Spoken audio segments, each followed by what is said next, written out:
Hello, good morning all of you. कैसे आप सभी? उम्मीद करता हूँ अच्छे होंगे।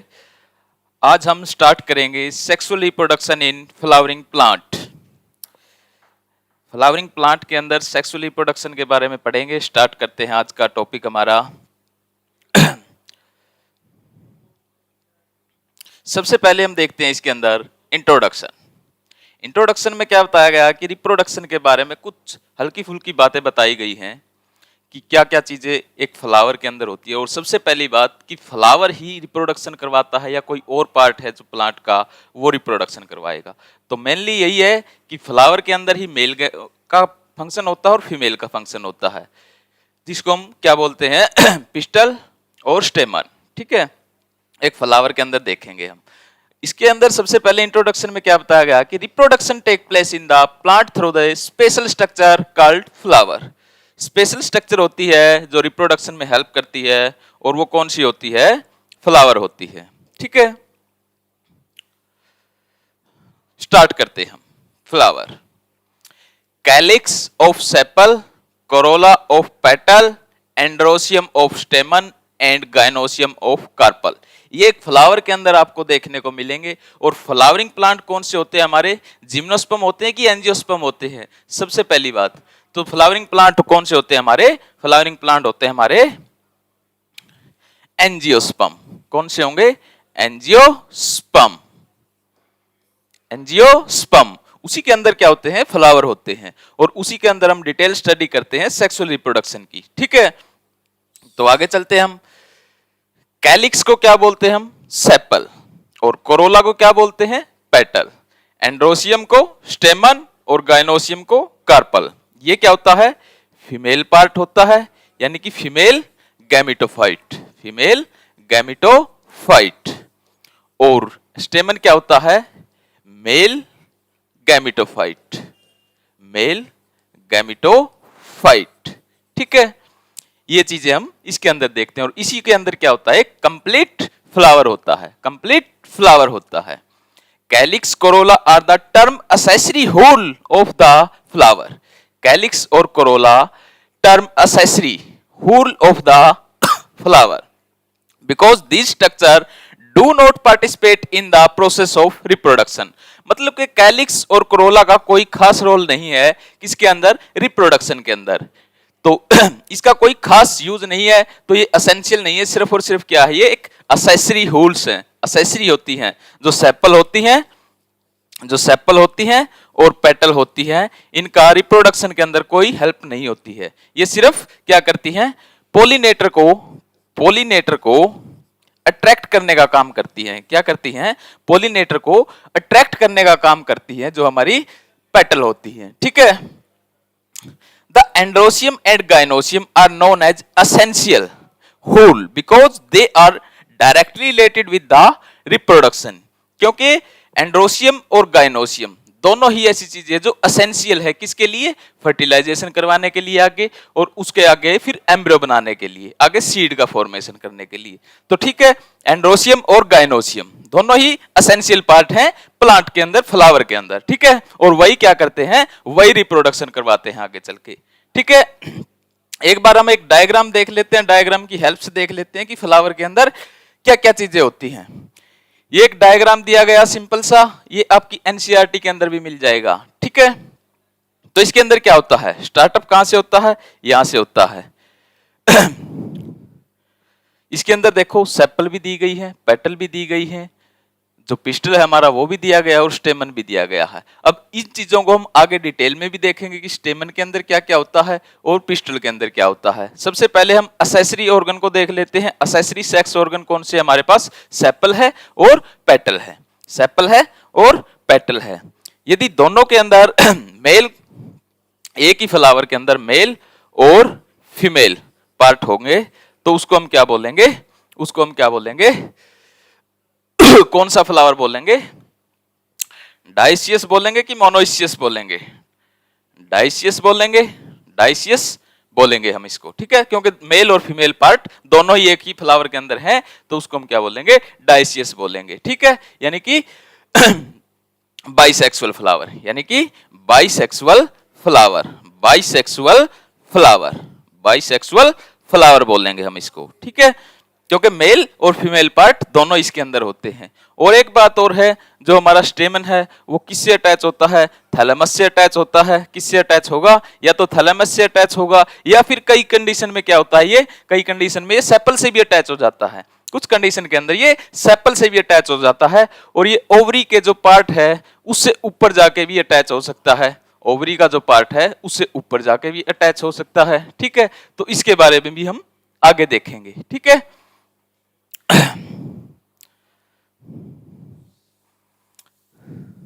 अब एक बार इसको देख लेते हैं कि क्या सेपल होती है, क्या पेटल होती है, असेसरी होती है, असेंशियल कौन सी होती है, असेंशियल कौन सी होती है।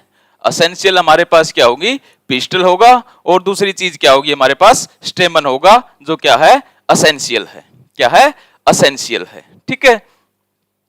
ये क्या दिया गया है, लोक्यूल। लोक्यूल किसके अंदर है, ओवरी के अंदर दिए गए हैं। ओवरी के अंदर क्या चीजें दी गई हैं, लोक्यूल दिए गए हैं, ठीक है। और क्या है इसके अंदर, लोक्यूल के अंदर ओव्यूल।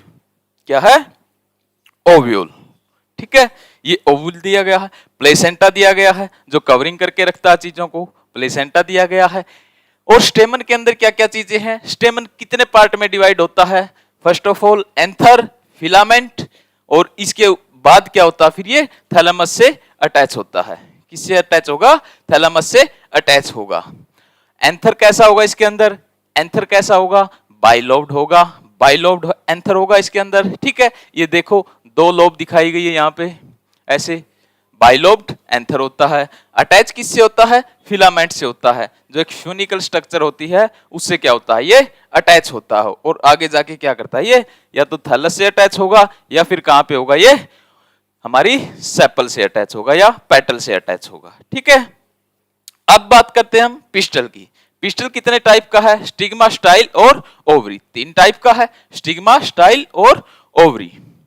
स्टिग्मा क्या करता है, स्टिग्मा क्या करता है, किसी भी पोलन सैक को या पोलन को क्या करता है, ये अटैच करने का काम करता है। किसी भी पोलन को अटैच करने का काम करता है। उसके बाद फिर पोलन क्या करता है, पोलन ट्यूब को डिवाइड करता है आगे, और पोलन ट्यूब कहां पे जाती है, ओवरी के पास जाती है, और वहां पे क्या करती है, फिर वो जाके वहां पे क्या करती है, वो आगे का फर्टिलाइजेशन प्रोसेस करती है, फर्टिलाइजेशन प्रोसेस करती है, ठीक है।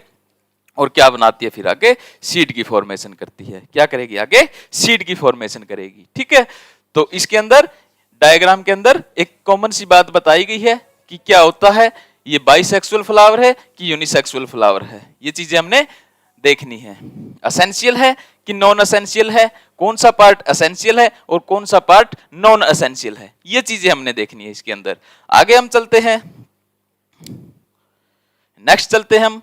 इससे पहले आगे बढ़े हम, एक बार इसका जो कॉमन है कि किसने क्या चीजें दी है और कौन किसका फादर है, इसके बारे में भी एक बार हम नजर डाल लेते हैं इसके अंदर। तो फर्स्ट ऑफ ऑल, एनग्रू realise the fact stamen are male sex organ. किसने दिया था स्टेमन को मेल सेक्स ऑर्गन, किसने बताया था, एनग्रू ने। उसी ने रियलाइज किया था एनाटॉमी ऑफ प्लांट्स के अंदर, एनाटॉमी ऑफ प्लांट्स के अंदर, ठीक है। Sexuality in plant was first reported. जो सेक्सुअलिटी है प्लांट के अंदर किसने सबसे पहले देखी थी, वो कौन थे, हमारे जैकोब साहब थे, जैकोब कैमेरियस। कौन थे, जैकोब कैमेरियस थे। And the first reported anther are the male sex organ. Anther को मेल सेक्स ऑर्गन किसने बताया था, हमारे आगे किसने बताया था, where with the style formation.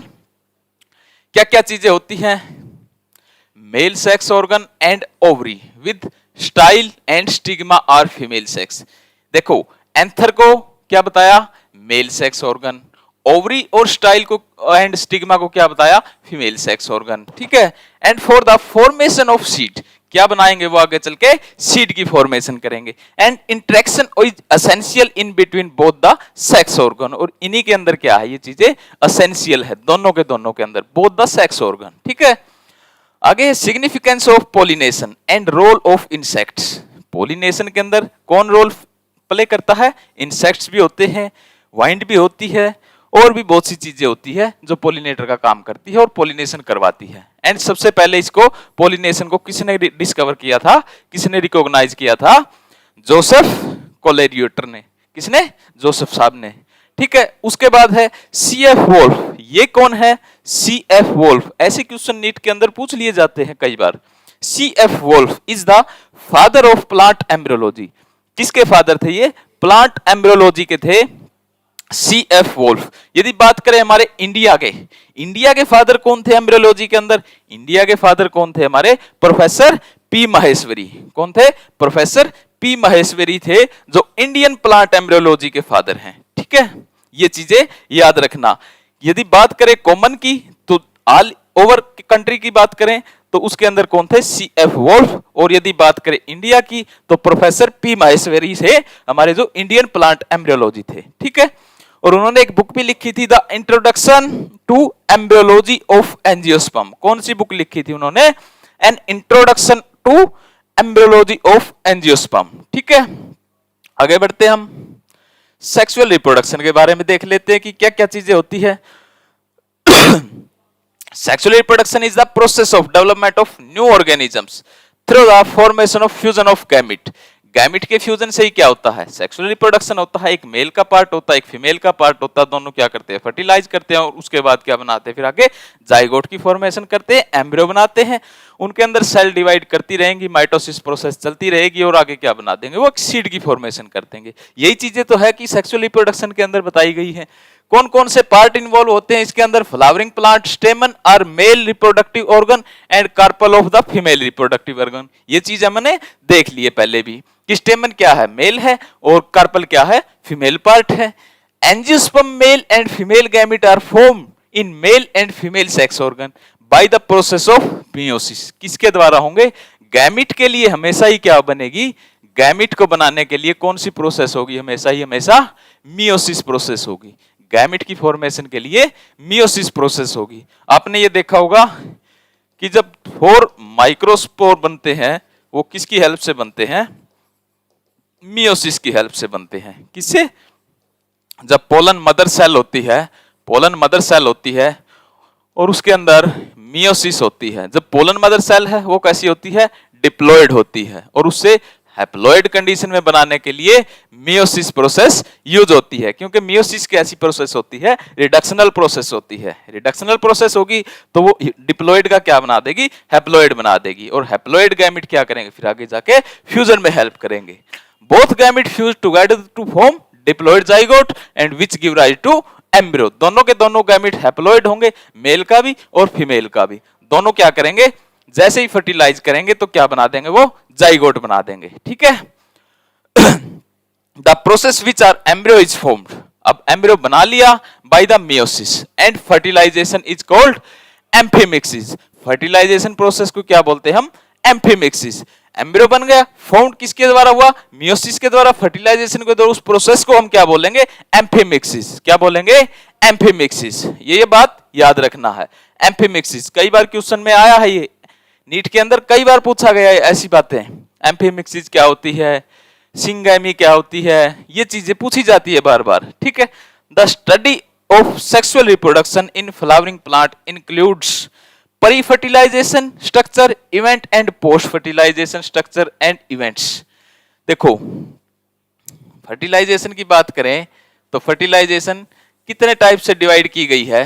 कितने टाइप से डिवाइड की गई है? 3 टाइप से डिवाइड की गई है। Pre fertilisation, post fertilisation and post fertilisation. क्या है? First of all pre fertilisation, pre fertilisation, और सेकंड पे क्या होगा? फर्टिलाइजेशन होगा। क्या होगा? फर्टिलाइजेशन होगा। और थर्ड वन पे क्या होगा? थर्ड वन पे क्या होगा? Post fertilisation. क्या होगा? पोस्ट फर्टिलाइजेशन होगा। ठीक है, परी के अंदर चीजें क्या होती है? परी मतलब स्टार्टअप होता है, चीजों का स्टार्ट करनी होती है। परी में क्या करते हैं? गैमेट बनेंगे, सबसे पहले गैमेट मैच्योर होंगे और वो फर्टिलाइजेशन करने के लिए रेडी हो जाएंगे। फर्टिलाइजेशन के अंदर क्या होगा? फर्टिलाइजेशन के अंदर क्या होगा? दोनों के दोनों gamete, mail and female gamete क्या करेंगे? एक दूसरे के साथ फर्टिलाइज कर लेंगे। ठीक है, और पोस्ट फर्टिलाइजेशन के बाद उसके अंदर जो भी मॉडिफिकेशन आएंगे आगे, जैसे एम्ब्रियो बनना है, एम्ब्रियो के बाद क्या बनेगा, सीड बनेगा या फिर कोई फ्रूट का पार्ट बनेगा। ऐसी चीजें क्या होती हैं, पोस्ट फर्टिलाइजेशन के अंदर आती है, जो फर्टिलाइजेशन के बाद आती है। क्या होती है, फर्टिलाइजेशन के बाद स्टार्ट होती हैं वो चीजें। ठीक है, तो आगे हम देखते हैं अब the study of sexual reproduction in flowering plant including pre fertilisation, fertilisation and post fertilisation, ये चीजें यहां तक होगी। अब pre fertilisation event include male reproductive organ, जैसे कि एंड्रोसियम, मेल रिप्रोडक्टिव के लिए एंड्रोसियम और फीमेल के लिए gynoecium. Pollination and fertilisation, pollination होगा और फर्टिलाइजेशन होगा। पोलिनेशन कौन करवाएंगे, पोलिनेटर होंगे। पोलिनेटर कोई भी हो सकता है, insect, animal, human, air, water, कोई भी पोलिनेटर हो सकता है। ठीक है, उसकी हेल्प से क्या होगा, पोलिनेशन होगा। ठीक है, अब मान लो कि ये एक फ्लावर है, ये एक फ्लावर है और इसके ऊपर यहां से कोई मेल गैमेट आना यानी कि पोलन आना है और यहां तक ये फीमेल है, ये क्या है, फीमेल फ्लावर है। ठीक है, और यहां पे एक मेल फ्लावर है, मेल फ्लावर है।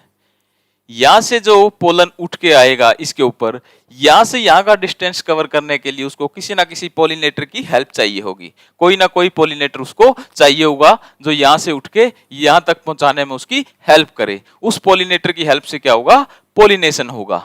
और ये स्टिग्मा कैसा होता है, ये स्टिकी होता है, ये चिपचिपा होता है, स्टिकी होता है और ये इजिली अट्रैक्ट कर लेता है फिर उसको और पकड़ के रख लेता है। और आगे का प्रोसेस फिर क्या करता है, पोलन अपने आप स्टार्ट कर लेता है। पोलन ट्यूब बनाएगा और उसके बाद फिर ओवरी के अंदर जाएगी और उसके बाद फिर फर्टिलाइजेशन करवाएगा। ठीक है, ये बात तो है पोलिनेशन की। उसके बाद पोस्ट की बात करें तो पोस्ट फर्टिलाइजेशन में फिर आगे की बात। Post fertilisation event include development of endosperm, क्या बनाएंगे, endosperm, development of embryo in dicot and monocot, दोनों के अंदर होंगे, डाइकोट और मोनोकोट प्लांट के अंदर होंगे। और क्या बना देंगे, फिर फाइनली सीड बना देंगे। क्या बना देंगे, फिर पोस्ट के अंदर फाइनली सीड की फॉर्मेशन कर देंगे वो। ठीक है, यहां तक बातें समझ में आई होगी।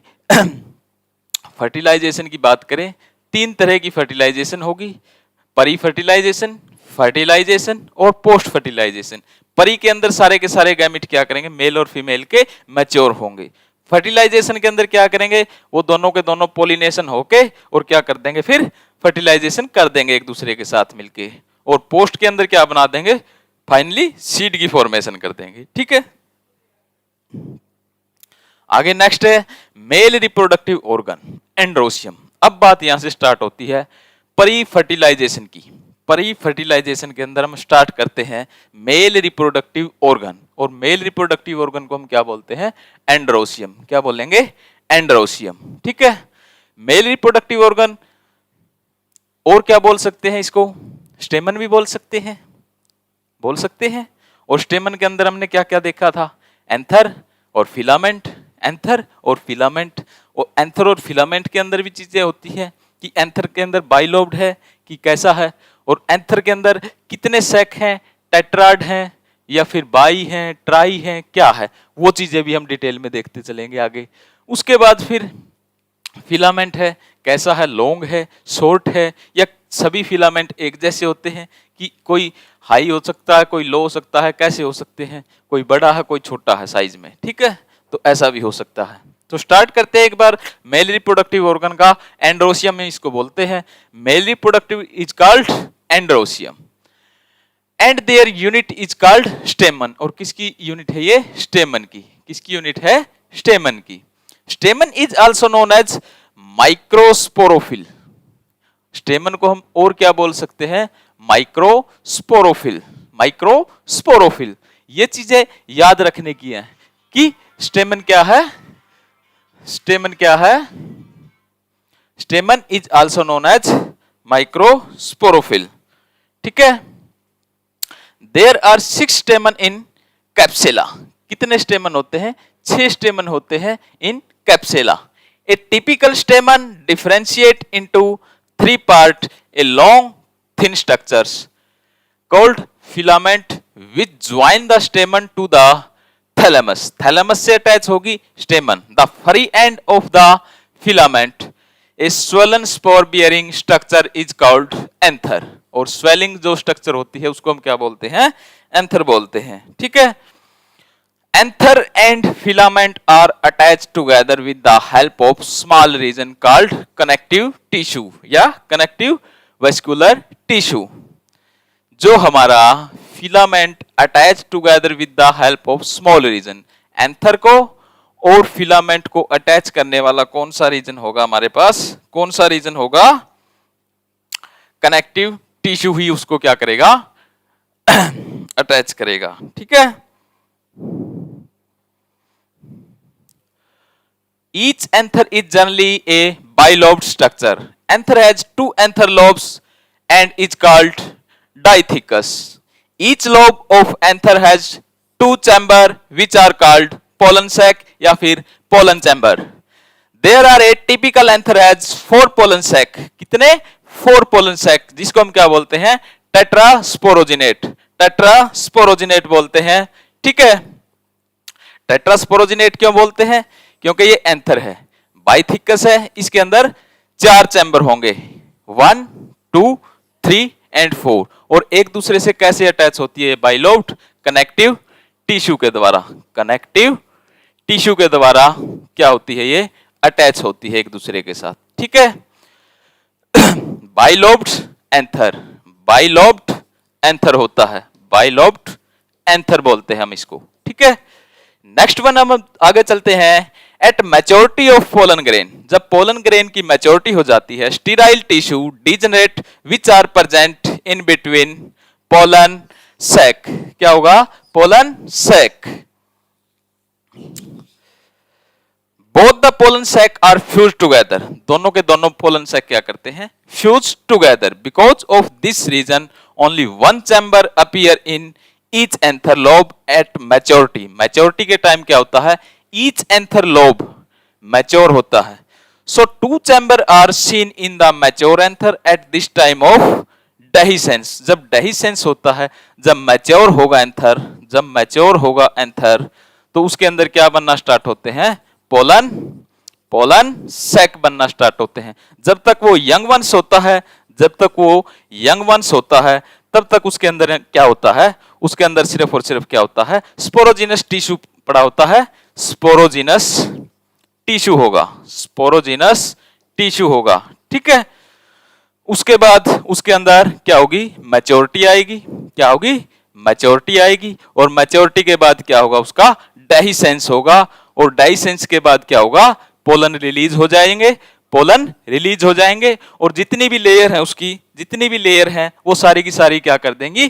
कट ऑफ कर देंगी, कट ऑफ कर देंगी। और बचेगा क्या? सिर्फ एपिडर्मिस और एंडोथीसियम। क्या बचेगा? एपिडर्मिस और एंडोथीसियम, दो ही बचेंगी उसके अंदर। ठीक है। आगे एक फैमिली बताई गई है मालवेसिया। मालवेसिया फैमिली बताई गई है, एक मालवेसिया। इन मालवेसिया एंथर ऑफ स्टेमन, स्टेमन किसका है? मेल का पार्ट है। और उसके अंदर क्या है? Anther has only one anther lobe. यदि एक ही एंथर लोब है तो दिस इज कॉल्ड मोनोथिकस। क्या बोलेंगे हम उसको? मोनोथिकस। और यदि 2 है तो डाइथिकस, 3 है तो ट्राइथिकस, और 4 है तो टेट्राथिकस। ठीक है। तो मालवेसिया फैमिली के अंदर एंथर की एक ही लोब बताई गई है, और उस लोब को हम क्या बोलते हैं? Monothecous. And it's contain only 2 pollen sac. और उसके अंदर क्या होते हैं? सिर्फ और सिर्फ 2 ही पोलन सैक होते हैं। और उसको हम क्या बोलते हैं? बाइस्पोरेंजिया, बाइस्पोरेंजिएट। क्या बोलेंगे? बाइस्पोरेंजिएट। ठीक है। उसके बाद है monothecous. Anther are also found in Moringa, Wolffia plant. ये 2 एग्जांपल याद रखना, मोरिंगा और वोल्फिया। दोनों के अंदर क्या होती है? मोनोथिकस एंथर होता है हमारा, मोनोथिकस एंथर होता है। और 2 पोलन सैक होते हैं इसके अंदर, इसीलिए इसको क्या बोलते हैं? Bisporangiate, bisporangiate. When there is only 1 microsporangium per anther, 1 microsporangium per anther उसके अंदर आर्कम्बियम, then this condition is called as the sporangiate। क्या बोलेंगे इसको? sporangiate।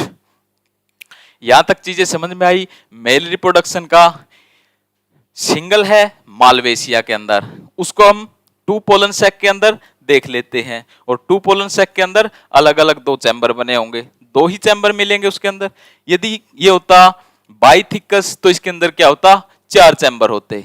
अभी ये मोनो है तो इसके अंदर दो ही मिलेंगे। ठीक है, नेक्स्ट हम चलते हैं आगे। ये एक डायग्राम बताया गया है, किसका डायग्राम है ये, स्टेमन का। किसका डायग्राम है, स्टेमन, यानी कि मेल गैमेटोफाइट का, मेल गैमेटोफाइट का, मेल गैमेटोफाइट का है। एंथर बाइलोब्ड है और ये क्या है, फिलामेंट, और किसको हम बोलते हैं, स्टाक। स्टाक मतलब एक छड़ी के टाइप का, लंबे है आकार का, और थैलेमस से क्या होता है, ये अटैच होता है। जब तक ये यंग वंश है इसके अंदर चार लेयर मिलती हैं। जब तक ये यंग वंश है तो इसके अंदर क्या होंगी, चार लेयर मिलेंगी एंथर के अंदर। जब इसका डेहिसेंस होगा, जब इसका डेहिसेंस होगा तो डेहिसेंस के बाद क्या होगा, इसके अंदर से पोलन निकलने स्टार्ट हो जाएंगे, पोलन सैक बनेंगे और पोलन रिलीज हो जाएंगे, इसके अंदर से पोलन रिलीज हो जाएंगे। ठीक है, नेक्स्ट वन फिलामेंट है। तो फिलामेंट तो सिर्फ और सिर्फ क्या काम करती है, जो हमारा एंथर है उसको अपर लेवल तक लेके जाने का काम करेगी। उसके बाद उसके अंदर से पोलन रिलीज होंगे और पॉलिनेटर की हेल्प से क्या करेंगे, डिस्ट्रीब्यूट हो जाएंगे पूरे के पूरे एटमॉस्फेयर के अंदर, और जहां भी फीमेल पार्ट मिलेगा उसको वहीं पे क्या कर जाएंगे, वो अटैच हो जाएंगे। ठीक है, तो ये एक डायग्राम बताया गया पोलन ग्रेन का। लाइन ऑफ डाइसेंस मतलब के लाइन ऑफ डाइसेंस होगी जहां पे, वहां पे क्या होगा, उसके अंदर सारी की सारी लेयर है, जो 4 लेयर है उसमें से सिर्फ 2 लेयर बचेंगी। अब हम इसका एक बार डिफरेंस भी देख लेंगे कि यंग वंस का और मैच्योर का डिफरेंस क्या रहेगा। ठीक है, एक बार ये डायग्राम देख लेना और समझ लेना इसको। ठीक है, नेक्स्ट वन आगे हम चलेंगे, स्ट्रक्चर ऑफ एंथर। एंथर की स्ट्रक्चर देखते चलेंगे आगे। The development of anther in origin in eusporangiate type, its development from more than one archesporial cell. एक से ज्यादा क्या होंगी उसके अंदर, आर्किस्पोरियल सेल प्रेजेंट होंगी। In the transverse section of anther, हम देख लेते हैं कि ट्रांसवर्स सेक्शन कैसा होगा, ऑलमोस्ट स्फेरिकली होगा। तो देख लेते हैं एक बार डायग्राम। ये डायग्राम है, देखो इसके अंदर क्या है, ये यंग वंश है। अभी तक इसके अंदर मान लो डाइसेंस नहीं हुआ है, तो डाइसेंस नया होने की वजह से क्या होगा, इसके अंदर सभी की सभी लेयर होंगी। और एंथर की लेयर कौन कौन सी होती है, एक बार हम देख लेते हैं। Epidermis, epidermis, second one is endothecium, endothecium, and third one is कौन सी होगी हमारी, मिडल लेयर, मिडल लेयर, और फोर्थ वन इज कौन सी होगी हमारी, टेपेटम, टेपेटम। ये जो अपर लेयर है सारी की सारी, तीनों की तीनों, इनका काम क्या है, सिर्फ और सिर्फ प्रोटेक्शन में हेल्प करती है। ज्यादातर क्या करेगी, ये प्रोटेक्शन में हेल्प करेंगी। और जो एंडोथीसियम है इसका मेजरली काम क्या है, ये क्या करवाएगी, डेहिसेंस करवाएगी। क्या करवाएगी, डेहिसेंस करवाएगी। और टेपेटम की बात करें तो मेन रोल किसका होता है इसके अंदर, टेपेटम का ही होता है, क्योंकि यही क्या करती है, यही क्या करती है, नरिशमेंट करती है, नरिशमेंट करती है किसको, पोलन को, किसको, पोलन को नरिशमेंट करेगी। ठीक है, और यही क्या बनाएगी फिर आगे जाके, एग्जाइन बनाने में भी हेल्प करेगी। आगे जो सीड कोट होते हैं एग्जाइन और इंटाइन, उनके अंदर हेल्प करेगी। ठीक है, टेपेटम का ये रोल होगा इसके अंदर। एपिडर्मिस, एंडोथीसियम और मिडल लेयर खासकर का क्या काम करेंगी, प्रोटेक्शन का काम करेंगी। और एंडोथीसियम का मेजर रोल क्या रहेगा, डाइसेंस का रहेगा। डाइसेंस मतलब कि मैच्योरिटी के टाइम क्या हो जाएगी, मैच्योरिटी के टाइम डाइसेंस करवाएगी, तो वो उस सेल को रप्चर कर देगी, उस लेयर को रप्चर कर देगी, और पोलन क्या करेंगे, रिलीज हो जाएंगे। पोलन क्या करेंगे, पोलन सैक से रिलीज हो जाएंगे और डिस्ट्रीब्यूट हो जाएंगे एटमॉस्फेयर के अंदर। ठीक है, अब इसके अंदर एक बार देख लेते हैं, ये जो कनेक्टिव टिश्यू लगा हुआ है, कनेक्टिव वेस्कुलर टिश्यू लगा हुआ है, ये चारों के चारों चैम्बर के अंदर लगा हुआ है। एपिडर्मिस, एंडोथीसियम, मिडल लेयर और टेपेटम। एपिडर्मिस है, अपर लेयर है, प्रोटेक्शन का काम मेनली यही करेगी। उसके बाद एंडोथीसियम इससे जस्ट नीचे होगी, और मिडल लेयर उससे नीचे होगी, और टेपेटम लास्ट वन होगी। और टेपेटम का मेजर रोल है कि एक्साइन को बनाएगी, और ये एपिडर्मिस है जो ये क्या करेंगी सॉरी, ये इंटाइन को बनाएगी, और ये एक्साइन को बनाने में हेल्प करेगी इनकी। ठीक है, नेक्स्ट एपिडर्मिस के बारे में एक बार देख लेते हैं कि एपिडर्मिस का क्या काम है। Outer most protective layer of anther, सही बात है, सिंगल सेल्ड है, थिक है, कॉन्टिन्यूअस लेयर है। एक बात और, सिंगल सेल्ड होगी, सिंगल सेल्ड है, थिक है, कॉन्टिन्यूअस लेयर है, बट नॉट आर्किस्पोरेंजिया इन ओरिजिन। इसका कोई ओरिजिन किसके द्वारा नहीं होगा, आर्किस्पोरिया के द्वारा कोई ओरिजिन नहीं होगा। ठीक है, smallest parasitic angiosperm, fibrous thickening is present in epidermis, so it is called exothecium. क्या बोलेंगे हम इसको, एक्सोथीसियम। आगे है एंडो, एंडो मतलब जस्ट नीचे, एपिडर्मिस से जस्ट नीचे होगी। This layer is present below the epidermis, its single cells thick layer, ये भी कैसी है, थिक लेयर है। During the maturation of anther, जब मैचुरेशन होगा एंथर का, various changes take place in different wall of cell of endothecium. इसकी wall के अंदर क्या आएंगे, अलग अलग चेंजेस आएंगे, अलग अलग फंक्शन परफॉर्म करेगी। The outer wall of the cells remain thin walled, but inner wall and radial wall become thick. जो आउटर होगी वो पतली लेयर होगी और जो इनर होगी वो थोड़ी सी मोटी होगी, due to thickening of alpha cellulose fibre. ये बात याद रखने की है, अल्फा सेलुलोज फाइबर की वजह से क्या होगी, ये थिक होगी, क्योंकि ये वॉल कैसी होगी, रेडियल वॉल होगी और थिक होगी इनर साइड की तरफ। और किसकी हेल्प से, कौन सा प्रोटीन है, अल्फा सेलुलोज फाइबर की हेल्प से क्या करेगी, ये थिकनिंग प्रोवाइड करेगी। Callus bands are also present along the radial wall, callus band क्या करेंगे, also present along the radial walls. At some places, callus band and fibrous thickening are absent. कुछ condition में क्या हो सकती है, ये दोनों की दोनों एब्सेंट भी हो सकती है, और इस बात को हम क्या बोलते हैं, स्टोमियम। क्या बोलेंगे, stomium. The dehiscence of anther take place only from these places. Dehiscence होगा एंथर का, take place only from these places, और कहां से होगा, इसी प्लेस से होगा, इसी एंडोथीसियम से होगा। यही बात मैंने पहले भी बताई है, डाइसेंस में एंडोथीसियम का मेजर रोल होगा। ठीक है, endothecium become hygroscopic due to the presence of fibrous thickening, due to the presence of fibrous thickening, so its help and dehiscence of anther. Dehiscence में हेल्प करने के लिए मेजर रोल किसका होगा, एंडोथीसियम का होगा। किसका होगा, एंडोथीसियम का मेजर रोल रहेगा। ठीक है, आगे नेक्स्ट देख लेते हैं मिडिल लेयर के बारे में। ये मिडिल लेयर के बारे में है, होलोपटेला प्लांट है, 3 to 4 cells thick middle layer is present, 3 से 4 सेल्स की थिक मिडिल लेयर प्रेजेंट होती है। ठीक है, ये कुछ फैमिली है जिसके अंदर मिडिल लेयर एब्सेंट भी रहेगी, जैसे कि नाजाडेसिया और लेमिनेसिया। इन फैमिली के अंदर क्या होगी, मिडिल लेयर एब्सेंट रहेगी। In Wolffia middle layer is also absent, Wolffia के अंदर भी क्या रहेगी, मिडिल लेयर ऑल्सो एब्सेंट रहेगी। ठीक है, next one is tapetum. Tapetum inner layer है, सबसे लास्ट की लेयर है। ठीक है, क्या काम करती है, नरिशमेंट का काम करती है, एग्जाइन बनाने में हेल्प करती है। ठीक है, it is the single celled innermost thick layer which act as nutritive layer.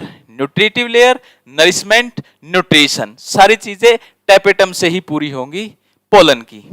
Pollen sac are surrounded by tapetum, pollen sac के चारों ओर क्या होगा, टेपेटम होगा। These cells of tapetum are initially diploid but they become polyploid due to एंडोमाइटोसिस। उसके अंदर एंडोमाइटोसिस होती रहेगी तो वो क्या कर जाएगी, पॉलीप्लॉइडी में चेंज होगी। मान लो शुरू में क्या है, डिप्लॉइड है, फिर टेट्राप्लॉइड हो जाए, हेक्साप्लॉइड हो जाए, ऑक्टाप्लॉइड हो जाए, ऐसे क्या करेगी, ये पॉलीप्लॉइड में चेंज हो जाएगी। It means these are contain many chromosome, बहुत सारे इसके अंदर क्या होंगे, क्रोमोसोम प्रेजेंट होंगे। टेपेटम एब्जॉर्ब फूड, क्या करेगी, absorb food from the middle layer and provide nutrition to the microspore mother cell, यानी कि एमएमसी जिसको हम बोलते हैं, एमएमसी, उसको क्या करेगी, ये न्यूट्रिशन प्रोवाइड करवाएगी। ठीक है, the cell of tapetum secrete hormone and callase enzyme, ये सेल क्या करेगी, हार्मोन को भी सीक्रेट करवाएगी और कैलस एंजाइम को भी सीक्रेट करवाएगी, जो क्या करेंगे, एंथर को मैच्योर करने में क्या करते हैं, हेल्प करते हैं, एंथर को मैच्योर करने में उसकी हेल्प करेंगे। ठीक है, उसके बाद है कुछ नोट्स देख लेते हैं कि नोट्स क्या होते हैं। इसके अंदर कुछ स्पेशल फंक्शन भी होंगे। निकोडिया एंड कोस्टम प्लांट टैपेटम इज मल्टीलेयर्ड, इनके अंदर क्या होगी, मल्टीलेयर टैपेटम होगी। The tapetal cell play a significant role during the meiotic cell division, किसके अंदर रोल प्ले करती है, ये मियोटिक सेल डिवीजन के अंदर करती है। And microsporogenous cells and in pollen development, pollen की डेवलपमेंट करवाएगी। और कितने टाइप की होती है ये, एमीबॉइड और सिक्रेटरी। टैपेटम के कितने टाइप्स हैं, एमीबॉइड और सिक्रेटरी, दो टाइप होंगे। एक बार मेंशन कर देते हैं यहां पे, amoeboid and second one is secretory. Two types of tapetum, amoeboid and secretary.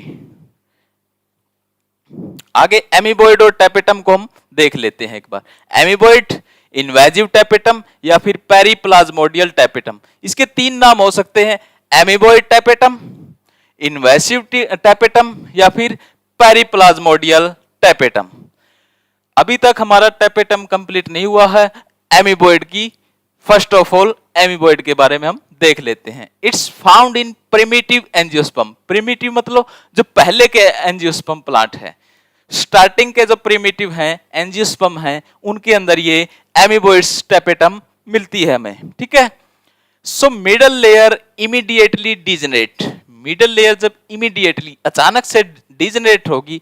In the beginning all food material are store by tapetum, किसके अंदर स्टोर होगा, सारा का सारा फूड मटेरियल टैपेटम के अंदर होगा।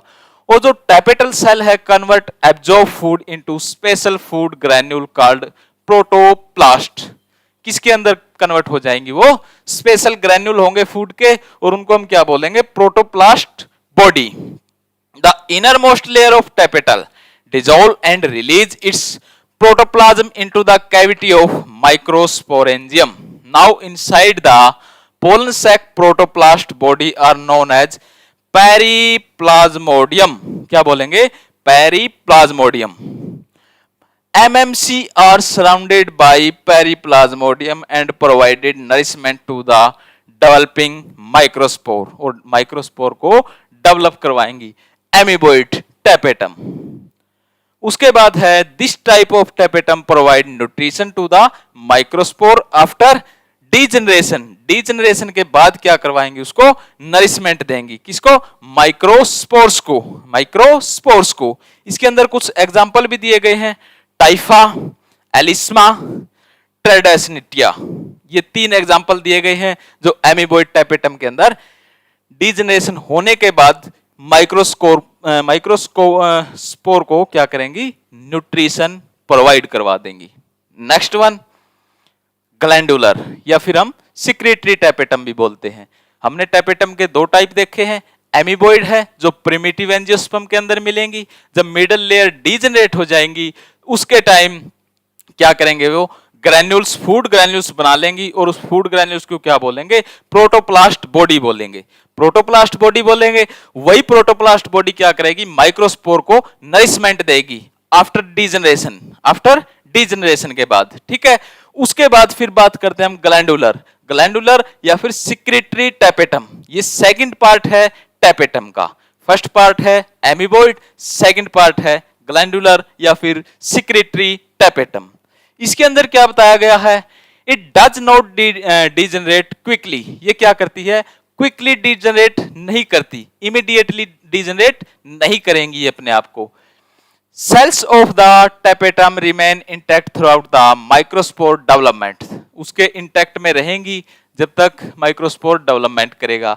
It absorb nutrient from the middle layer and secrete into the cavity of the microsporangia, यानी कि पोलन सैक को ट्रांसफर करती रहेंगी। एंड डज नॉट स्टोर, और यहां पे क्या नहीं होगा, स्टोर नहीं होगा, फूड किसी भी ग्रैन्यूल के अंदर स्टोर नहीं होगा, ये बात ध्यान रखना। एमीबॉइड के अंदर फूड ग्रैन्यूल बनते थे, इसके अंदर कोई भी स्टोरेज नहीं होती है। इसके अंदर कौन सा एग्जाम्पल लिया गया है, कैप्सेला का, किसका, कैप्सेला प्लांट है, फ्लावरिंग प्लांट है, उसका एग्जाम्पल लिया गया जिसके अंदर सिक्रेटरी टैपेटम मिलेगा हमें। ठीक है, before degeneration of cell, degeneration से पहले की cells tapetum, they form special granule called pro-Ubisch body. क्या होंगी? Pro-Ubisch body in the cytoplasm. किसके अंदर होंगी? साइटोप्लाज्म के अंदर होंगी। Transfer between cell wall and cell membrane of tapetal cell.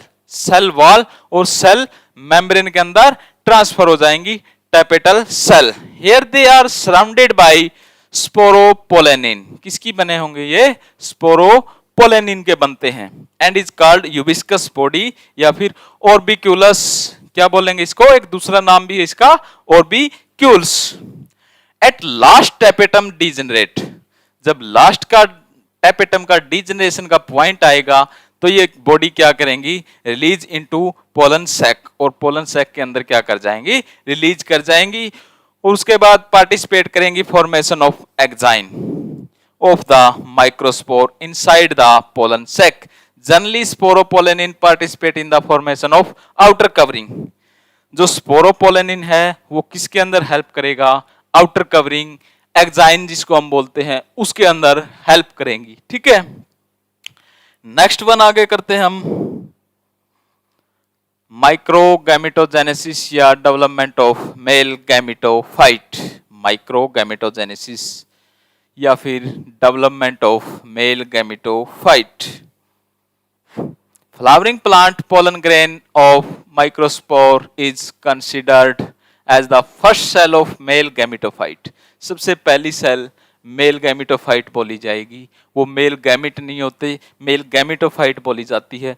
जब एक एमएमसी से आगे 4 सेल्स बनते हैं, ये एक माइक्रोस्पोर बन गया, माइक्रोस्पोर बना है, इसको हम मेल गैमेट कभी नहीं बोलेंगे। ये बात ध्यान रखना, इसको कभी भी हम मेल गैमेट नहीं बोलेंगे। ये क्या होता है? Male gametophyte. मेल गैमेटोफाइट बोलते हैं हम इसको, मेल गैमेटोफाइट बोलेंगे। ये चारों की चारों है, ये हैप्लॉइड होती हैं। और जो पीएमसी है, जो पोलन सेल मेम्ब्रेन है या सेल है, वो क्या करेंगी? डिवाइड करेंगी डिप्लॉइड टू हैप्लॉइड। किसकी हेल्प से? मियोसिस की हेल्प से, मियोसिस की हेल्प से। अब इनके अंदर गैमेट बनाएंगे। यदि इनके अंदर गैमेट बनाने हमें आगे, तो इसके अंदर एक माइक्रोस्पोर को ले लेते हैं हम, और इसके अंदर क्या होता है? फिर माइटोसिस होना स्टार्ट हो जाता है। यहां से क्या करेंगे? ये एसिमेट्रिकल डिवीजन होगा इसके अंदर, एसिमेट्रिकल डिवीजन होगा, एसिमेट्रिकल डिवीजन होगा। और क्या आ जाएगा इसके अंदर? वैक्यूल आ जाएगा। क्या आएगा? वैक्यूल की फॉर्मेशन होगी, और वैक्यूल की फॉर्मेशन होगी और एसिमेट्रिकल डिवीजन होगा। और यहां पे कौन काम करेगा? माइटोसिस। कौन काम करेगा? माइटोसिस। माइटोसिस काम करेगा तो इसके अंदर क्या होगा?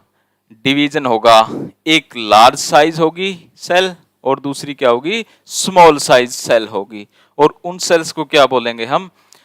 Generative cell, generative cell. और दूसरी को हम क्या बोलेंगे? Vegetative cell. ये बात किस चीज की है? ये मेल के गैमेट को डेवलपमेंट करवाने की बात है। जब हमने एमएमसी माइक्रोस्पोर मदर सेल से डिवीजन करवाया मियोसिस के द्वारा, डिप्लॉइड से हैप्लॉइड बना लिया। अब हैप्लॉइड की बात करें तो हैप्लॉइड की बात करें आगे, तो हैप्लॉइड भी एज इट इज नहीं जाएगा, उसको पहले मेल गैमेट में डिवाइड करना पड़ेगा। मेल गैमेट में डिवाइड करेंगे तो मेल गैमेट में डिवाइड करने के लिए माइटोसिस प्रोसेस लगेगी आगे, और माइटोसिस में एसिमेट्रिकल डिवीजन होगा। तो एसिमेट्रिकल डिवीजन के द्वारा हमें 2 टाइप की सेल मिलेंगी, जनरेटिव सेल और वेजिटेटिव सेल। जनरेटिव सेल और वेजिटेटिव, जो लॉन्गर होगी वो वेजिटेटिव होगी, और जो स्मॉल होगी वो जनरेटिव सेल होगी। उसके भी आगे बात करें तो जनरेटिव सेल में क्या करेंगे? फिर आगे 2 मेल गैमेट डिवाइड होंगे, 2 मेल गैमेट डिवाइड होंगे, जो क्या करेंगे? डबल फर्टिलाइजेशन में हेल्प करेंगे। एक पोलर बॉडी से और दूसरा एग से फर्टिलाइज करेगा आगे चल के। ठीक है, तो यहां तक की बात हमें समझ आई होगी। उसके बाद हम आगे देख लेते हैं एक बार इसके अंदर क्या लिखा गया है। ठीक है,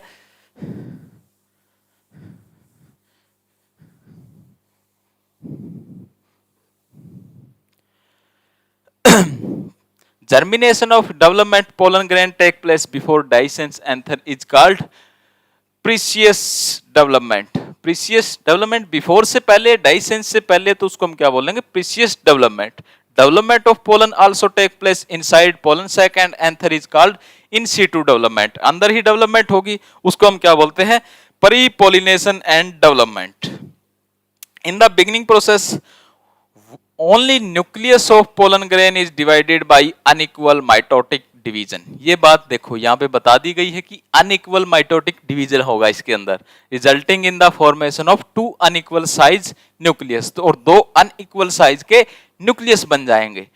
small nucleus present near the wall is called the generative nucleus. जो स्मॉल होगा वो जनरेटिव होगा, और जो लार्ज होगा उसको हम क्या बोलते हैं? साइटोप्लाज्मिक या फिर वेजिटेटिव न्यूक्लियस। ठीक है, हमने ये देख लिया। इसके अंदर एक स्मॉल होगा, एक लार्ज होगा। स्मॉल जनरेटिव होगा, स्मॉल जनरेटिव होगा, और लार्ज क्या होगा? वेजिटेटिव, वेजिटेटिव न्यूक्लियस होगा। ठीक है, न्यूक्लियर डिवीजन करवा दिया, एसिमेट्रिकल हो गया। आगे देख लेते हैं। Both the nucleus surrounded by cytoplasm become dense followed by unequal cytokinesis. Unequal cytokinesis होगी into the formation of two unequal size of cell, और दो unequal size की सेल बन जाएंगी। large cell in which the large nucleus is present is known as the vegetative and small is the generative। ठीक है, now pollen grain come in bicells and binucleated। pollen grain कैसा होगा? bicells और binucleated stage में आ जाएगा। दो cell बनेंगी और दो न्यूक्लियस बनेंगे उसके अंदर। ठीक है, in angiosperm pollination of pollen grain take place in bicelled and binucleated stage होगी हमारे पास। इसको क्या बोलेंगे हम? एंडोस्पोरिक डेवलपमेंट। इस गैमेटोफाइट को क्या बोलेंगे हम? This development of gametophyte is known as endosporic development. This stage of pollen grain is called immature partially development male gametophyte. अभी तक ये गैमिट नहीं बने हैं, अभी तक ये किस फॉर्म में है? गैमेटोफाइट फॉर्म में है। ठीक है,